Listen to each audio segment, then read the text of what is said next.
দেখতে পাচ্ছেন আমরা এখন বাপ্পা বলানের কাছে চলে আসছি। এই হচ্ছে আমাদের সেই বিখ্যাত বাপ্পা বলান, ওর কাছে আমরা যাবো একটু কথাবার্তা শুনতে। চলে আসুন গাইস। না গাইস বলুন বাপ্পা বলান।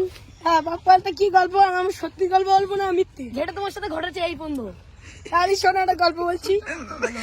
আমাদের একটা ধাড়ি ছাগল আছে, একটা মেয়ে ছাগল আছে। বা ছাগলটা খুব টাকা ডাকছে, বুঝতে পেরেছো? সেই কাঠ হাতে বোধ 100 বার ডেকেছে, কাউ ঘুমতি দেয় না। এবার আমার আব্বু বলছে ছাগলটা ধরে আনতি। এবার বন্ধু বান্ধব আছে, কি করবো, ছাগলটা তো ধরতে যাবো। তো বন্ধু বান্ধব আছে, আমি মনে করছি কি ধরে বেলা উঠবো পুরো রাত 2টার সময়। উঠে আমি সেই ফাঁটিটা না নে, সেই ফাঁটাটা না নে, সে ফাঁটিটা না চলে গেছে এখন। এবার কি হবে, সে কাকা মদ খেয়ে শুয়ে আছে। সে কাকার কতবার ডাকছি সে ছাগলটা ধরাবে। বলছি ও কাকা, কাকা তুমি ওঠো না কেন, ছাগল ধরাবো। বলে বাংলা খেয়ে ছাগলটাও ঘুমুচ্ছে, আমিও ঘুমুচ্ছি।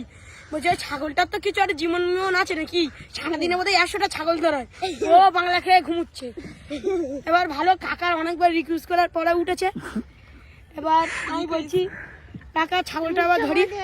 আর সে যে ছাগলটা গাড় উপরে উঠবে, সে উঠে শুধু লেবে যাচ্ছে। কাকা তো পেরেছেন না, বলছে কাকা তো পেরেছেন, এই ছাগল কোনোদিন গাইতে লাভে না রে, আজকে লেবে যাচ্ছে। ফের উঠছে করে লেবে যাচ্ছে, একটা দূরে ছুটমে চলে যাচ্ছে।